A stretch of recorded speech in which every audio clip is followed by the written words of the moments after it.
Bisa. Sebetulnya gini Bunda ya, ada sebuah pertanyaan yang itu mengganggu intelektual aku ya.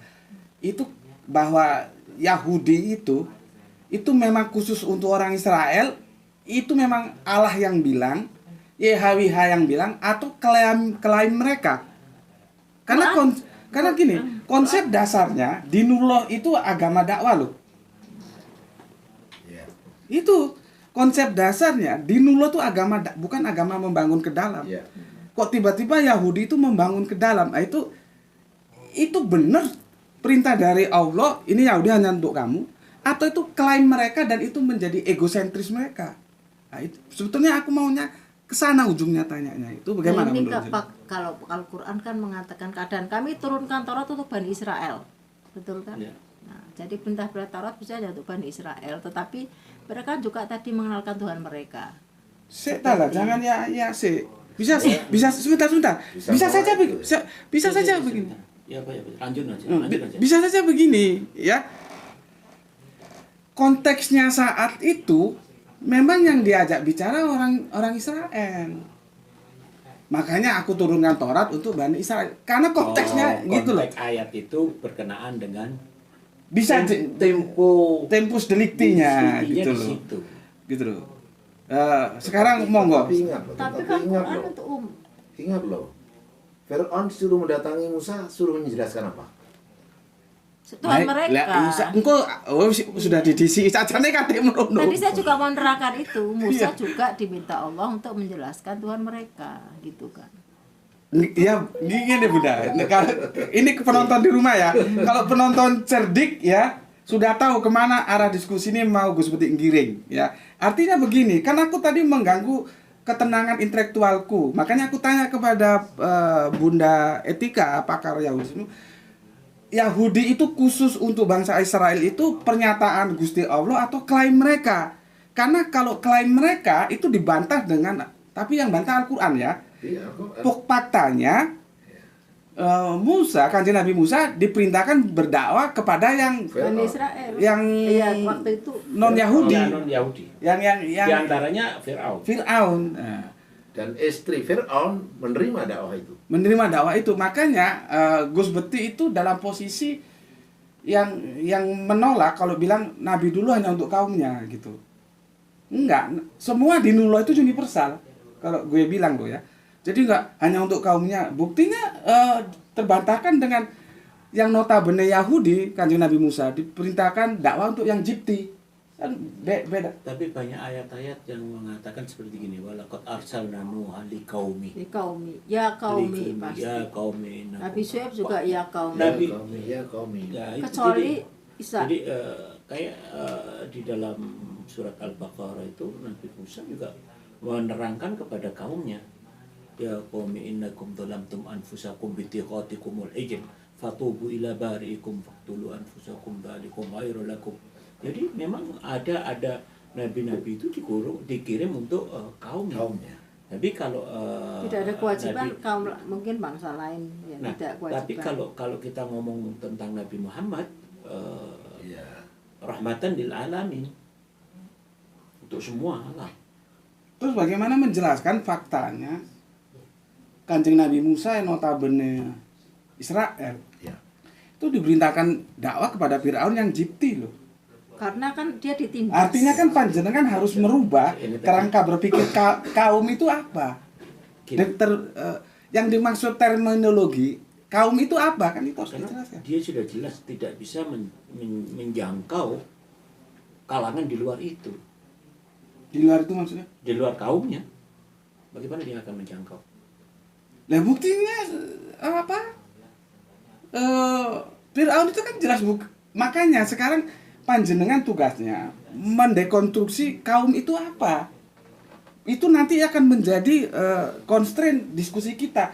Kalau kaum itu diikat dengan genetika dan itu Israel mentah.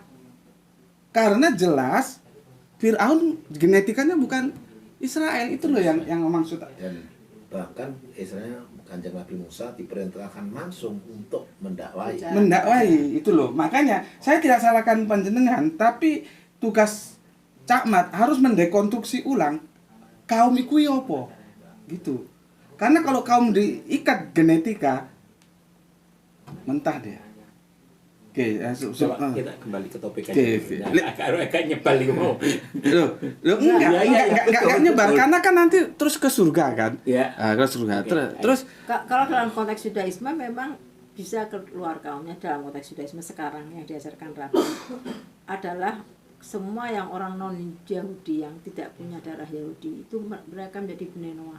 Ada 25 juta orang Bnei Noah di seluruh dunia ini. Itu orang Yahudi Jadi saya converted. bisa, oh kalau gini, darah Yahudi itu diambil dari garis ibu keyahudian.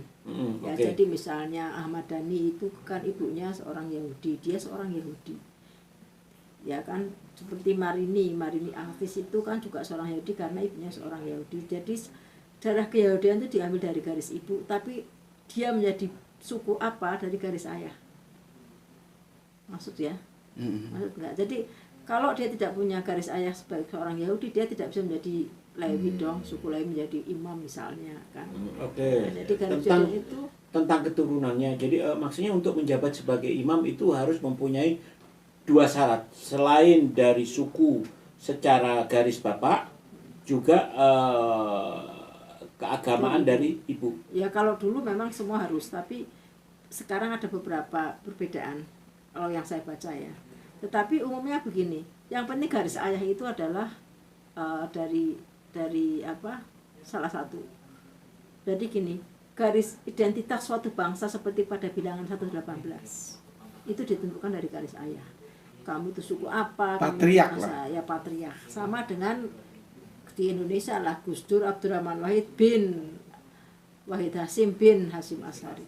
cuman gini Bunda ya. Sorry nanti kalau aku salah diluruskan.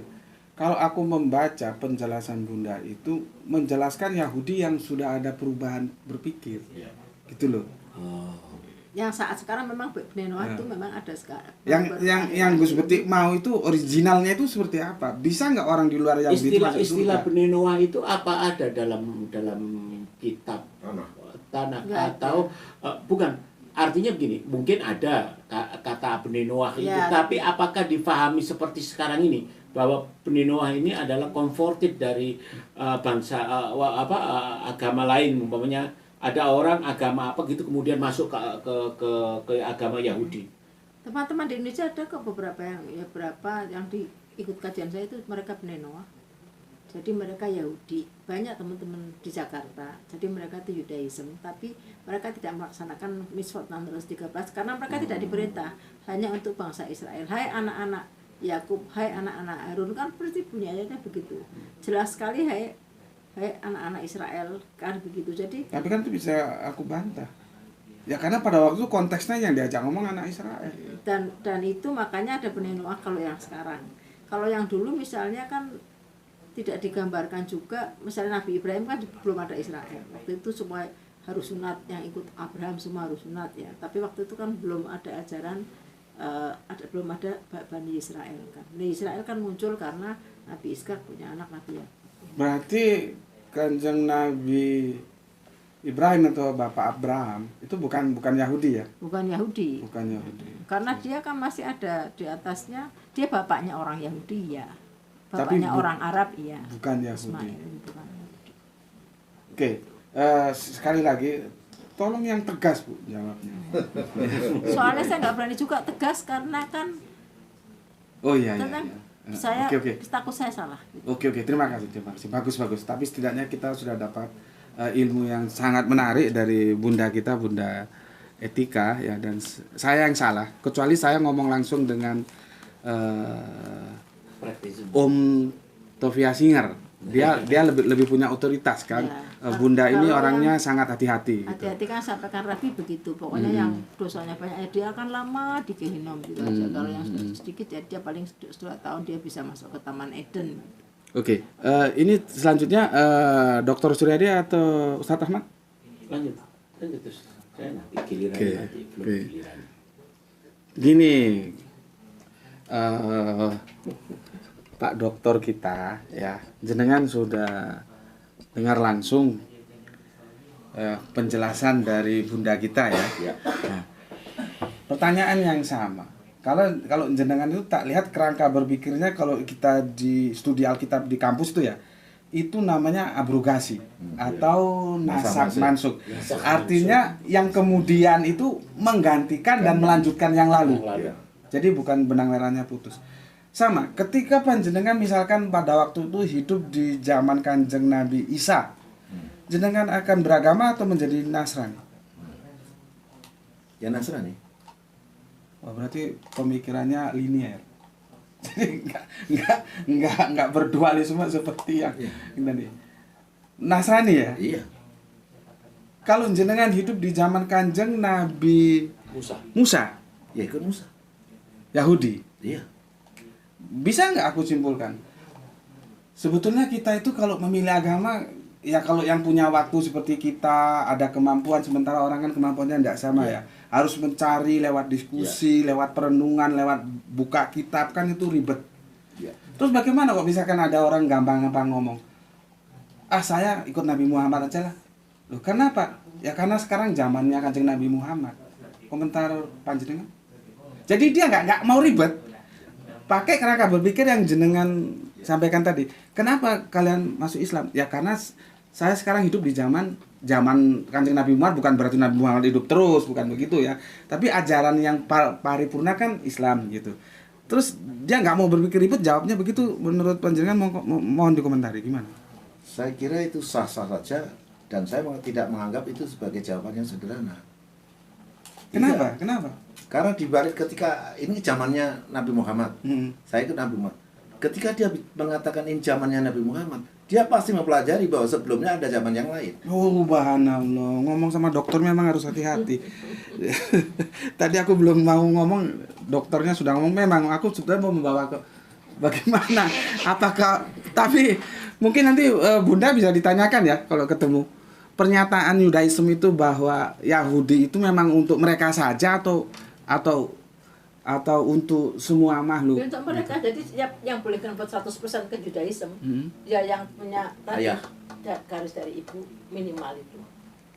Jadi teman-teman saya kan kalau saya ikut kajian rabi, itu sebagian kan benar rata-rata. Sebagian tuh convert Judaism seperti Eliseva, dia udah convert Judaism karena bapaknya Eliseva itu punya ibunya itu neneknya itu seorang Yahudi. Jadi dia seorang aliyah. Nah, aliyah itu artinya dari garis ibu. Nah, rabi ini ke Indonesia itu mencari aliyah gitu loh. Yang bisa convert 100% untuk mengikuti hukum Torah ya aliyah ini minimal aliyah atau seorang Judaism. Kalau Billy, kalau menurut pengakuan Billy kan bapaknya keturunan Yahudi Yaman. Jadi dia memang Judaism, jadi dia convert 100% ke Judaism walaupun berat. Puasanya 25 jam gitu. Saya sampai geleng-geleng sama Nabi, kok bisa puasa 25 jam? Dari setengah 6 sampai jam setengah 7 malam. Gak boleh mandi, gak boleh sikat gigi gitu. Lemesnya kayak apa kan gitu. Kan gak boleh pegang. Makan itu kok bisa-bisanya kalau makan ya. Saya pertama bawa roti terkenal lah. Merek terkenal, gak ada yang nyentuh di sana. Karena roti itu kan gak tahu nih dagingnya disembelih atas nama Tuhan mereka apa enggak, ya kan? Mertekanya dari apa? Apa kan mereka ada nih habis makan susu harus 4 jam boleh makan, ini ribet. Habis makan susu misalnya dia boleh makan apa nunggu 4 jam apa, pokoknya saya nggak hafal kalau aturan itu. Nah jadi kalau teman-teman Judaism yang di Jakarta ini kalau mau makan daging ayam ada rabi dari Singapura 3 bulan sekali datang nyembelih ayam dan nyembelih sapi, nanti mereka disimpan di freezer. Betapa beratnya menjaga kosher. Karena kosher itu juga menyangkut jadi gini, darah itu kan haram, tidak kosher ya. Menurut Muhammad 17 sampai 14 itu bahwa darah itu tidak kosher. Jadi kalau kita kan nih nyembelih ayam darahnya katut-katut tetap dimasak. Kalau mereka ditiriskan benar-benar sampai bersih nggak ada darah gitu loh. Itu prosesnya itu kan nggak mudah, nggak bisa dilakukan oleh yang bukan Yahudi kan. Kan ada aturan nih, misalnya sembelihan itu harus pisaunya tajam, darahnya harus ditiriskan benar-benar sampai dan daging pahanya juga harus diambil karena kan nggak boleh. Daging paha. Jadi kan sangat ribet, apalagi kalau ke restoran, belum lagi nanti harus hanya bersisik dan bersirip. Jadi kalau saya sama Raffi ya paling di sushi teh aja, lebih mau makan di mana sushi teh ini kan ada jual salmon mentah, boleh makan kan. Masakan Jepang kan ada daging salmon mentah, itu dia sama sayuran aja sudah. Oke. Jadi saya waktu itu bawa, jadi akhirnya saya Waktunya bawanya buah, ditolak. ya, bawa buah pisang, datang lagi bawa pisang. Raffi kan juga orangnya kelelean ya, maksudnya suka bercanda. Saya bawa pisang Rabbit tooth ya. iya, jadi Raffi dia bilang emanggi katanya. Oke, kita tanya operator kita. Gimana? Dilanjut selesai? Oh, lanjut lagi. Lanjut. Ya 15 menit lah. Ya. Oke. Sekarang gini sebelum ke Ustadz Ahmad ya. Aku mau gini Bunda. Terus terang dari penjelasan Bunda itu ada sesuatu yang diametral dalam pemikiranku ya. Salah satu sisi mereka sangat ketat menjalankan syariahnya Yahudi ini, tapi dalam satu sisi plural, masih memungkinkan orang di luar mereka masuk surga. Sementara kerangka berpikir dokter Sunadi itu tidak ada celah, the only Islam kan gitu toh. Ya. Nah, sekarang kita minta tanggapan dari Ustadz Ahmad untuk yang berikutnya. Monggo Ustadz. Jadi kalau dari perspektif Islam tadi Gus Sur sudah menyatakan bahwa inna dina indallahi Islam. Sudah itu no negotiable. Tidak bisa ditawar-tawar lagi sudah. Kemudian kalau kita mau melihat Islam itu yang ditarik ke bawah setelah Nabi Muhammad jelas. Lalu bagaimana yang sebelum Nabi Muhammad? Agama-agama yang dibawa oleh nabi-nabi sebelumnya, kita percaya bahwa itu adalah agama Allah. Makanya setiap nabi itu dikatakan Muslim. Ibrahim juga dikatakan Muslim. Muslim Hanifan. Wala tamuduna ila wa Wantum muslimun. adalah Banyak. Nabi Jadi Ibrahim. kemudian ada istilah Yahudi, Nasrani. Apakah agama yang ajarkan, dilakukan, diibadahi oleh Nabi Isa tidak dijamin masuk surga?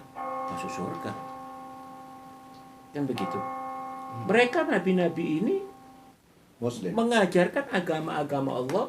Sebentar, dengan Camat. Sebentar. Ini karena ini kan live ya. Dan nanti pendengar-pendengar kita mungkin ada tanya. Ini suara lonceng ini Bunda Etika jelaskan. Takutnya nanti salah persepsi gitu. Bunda Etika kenapa ada suara lonceng 2 kali sudah? Sorry, ini kan ada aplikasi Bible yang interlanguage. Jadi Bible ini ada dalam bahasa Inggris, bahasa ada paralel juga, ayat-ayat paralel. Jadi menurut King James Version, KJV, NIV dan sebagainya. Itu dia ada, kalau ada ayat yang dikeluarkan hari itu, jadi ada verse of the day, ini loh ayat yang perlu dibaca di hari ini gitu kan. Nah itu nanti tang-teng berarti ada ayat yang harus saya baca gitu loh dari Alkitab itu. Jelas ya para pirsawan yang ada di rumah. Nanti takutnya loh kok itu ada suara lonceng. Jadi beda persepsi ya. Dan itu sudah dijelaskan oleh Bunda Etika ya, itu cuman dari program yang dia pakai untuk belajar gitu. Itu ya.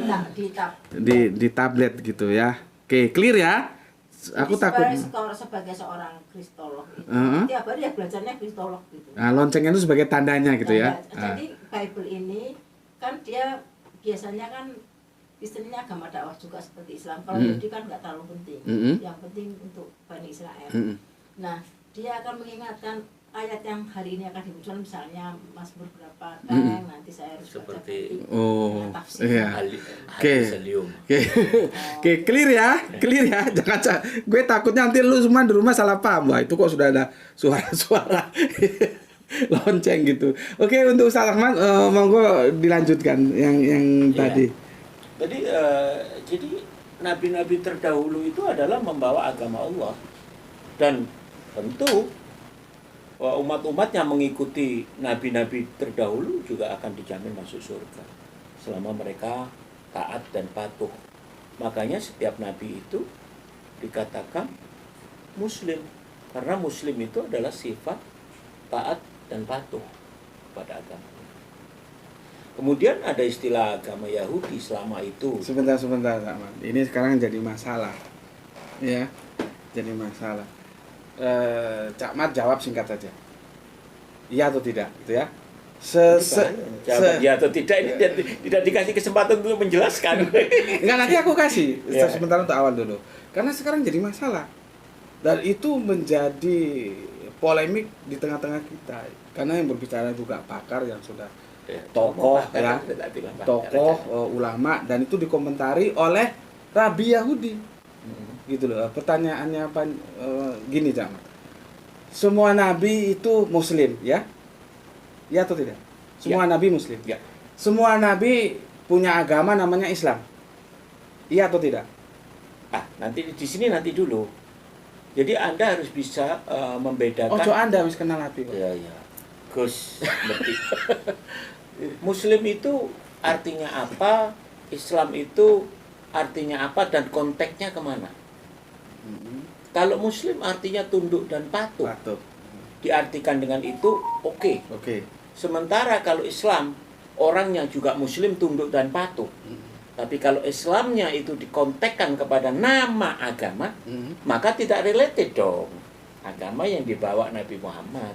Islam. Sekarang. Kutip kan. Jadi hal-hal seperti itu kita, kerangka kita berpikir itu harus bisa memilah-milah yang mana yang dimaksud. Dalam konteks ayat itu, kalau dia bilang hanifan musliman, lurus dan taat dan patuh, itu konteksnya ketaatan, bukan konteks agama. Nama. Bukan nama. Bukan nama. Berarti Nabi Ibrahim bukan Islam ya? Tapi Muslim. Dia Muslim, bukan taat Islam. dan patuh. Agamanya dia jelas, Al-Quran mengatakan makana Ibrahiman Yahudiyan wala Nasraniyan walakin hanifan musliman. Nah, konteks musliman ini apa? Apakah nama agama yang kita anut ini, atau musliman di situ dalam artian taat dan patuh? Nah, itu tergantung ya. Ada ulama mengatakan konteksnya ya Islam, agama seperti kita ngaji bareng di Gus Fanan ini. Islam itu ya sejak Nabi Adam. Islam, ya kan begitu. Nah, jadi kemudian ada orang-orang yang kemudian menanggapi arti Islam itu berbeda-beda. Nah, itu. Arti dengan pada posisi yang mana? Kalau saya pribadi ya, Islam.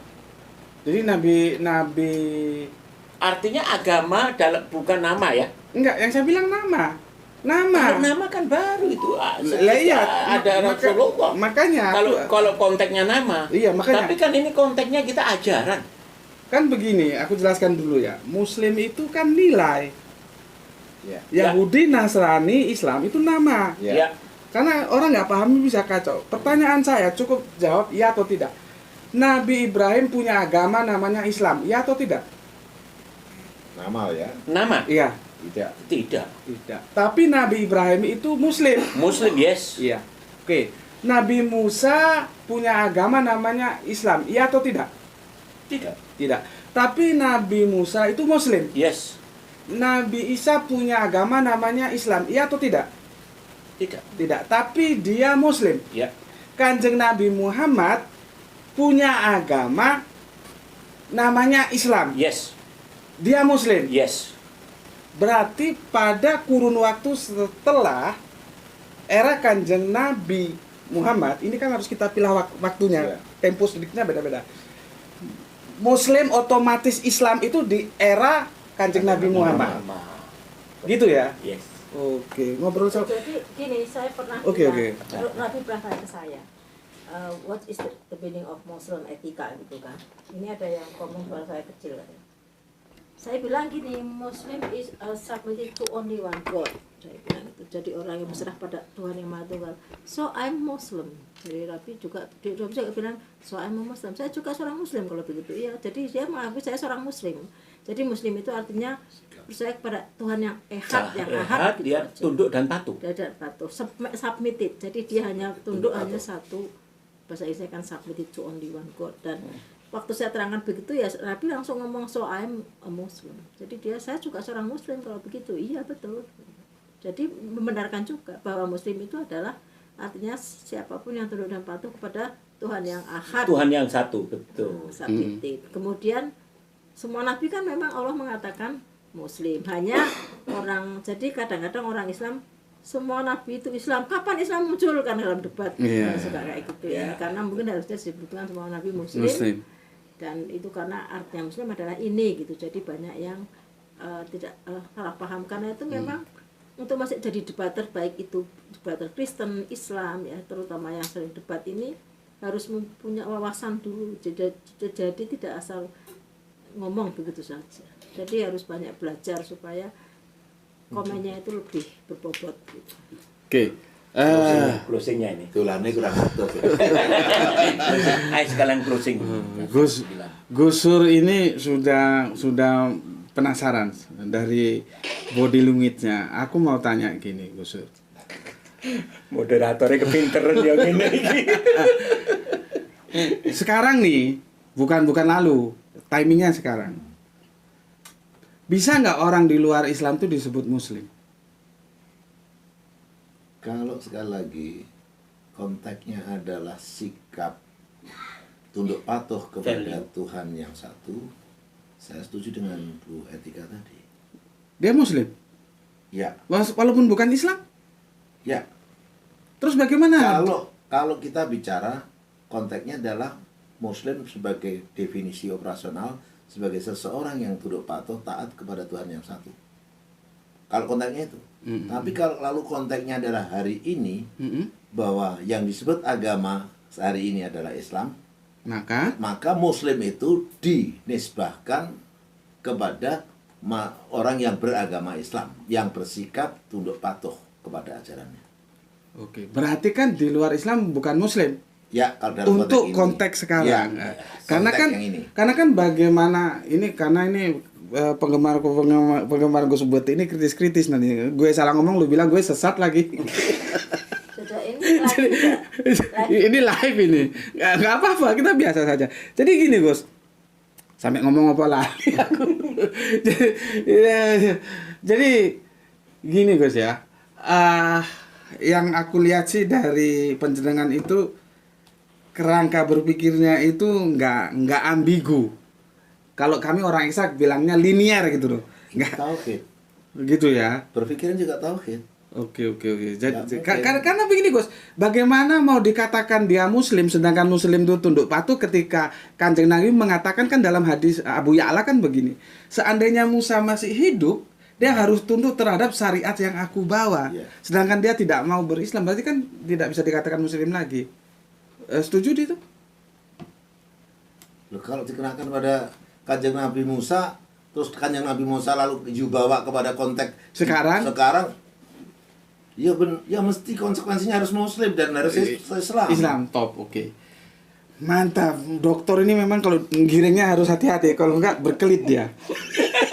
Ini bagian dari tauhid. Orang Muslim itu tauhid dan berpikirnya juga bertauhid, nggak boleh berpikirnya syirik. Iya, kalian di rumah silahkan nilai lah. Ini sebetulnya pertarungan pemikiran siapa dengan lawan siapa ini nggak tahu. Sekarang Ustadz Ahmad sebagai closing statement ya, Ustadz nggih? Ya, closing statement. Karena beliaunya ada sibuk, ada dengan keluarga. Monggo Ustadz Ahmad sekalian closing statement yang aku perlu dari jenengan itu ditegaskan lagi gitu. Monggo silakan. Jadi sesuai dengan judul tadi bahwa kita sebagai Muslim tidak perlu lagi ragu. Jawaban kita adalah agama yang benar adalah Islam, dan hanya Islamlah yang masuk surga. Karena di dalam ketentuan Islam jelas ada dua pilar. Anda yu'minuna billahi wal yawmil akhir sama amalan soleh. Dua hal itu tidak pernah dipisahkan. Beriman dan beramal soleh. Beramal soleh. Kalau hanya beramal soleh tanpa iman, gugur. Tidak masuk. Sebaliknya. Beriman aja tanpa amal soleh juga gugur. Iman di sini dalam konteks Islam adalah percaya kepada Allah yang satu dan mengakui Muhammad. Mantap. Jadi untuk Islam jelas tidak ada keraguan bahwa Islamlah yang masuk surga. La raiba fi. La raiba fi. La raiba fi. Tidak ada keraguan. Cukup Ustaz? Cukup, itu Oke. sudah closing dari saya. Closing statement. Saudara-saudaraku semua, teman-temanku semua, sahabat-sahabatku semua, bapak, ibu, mbak, kakak, emas, adik atau siapapun di antara kalian semua, di sini Gus Bekti tidak akan menyimpulkan ya. Terserah jenengan simpulkan sendiri-sendiri. Itu bentuk penghormatanku kepada kalian semua ya.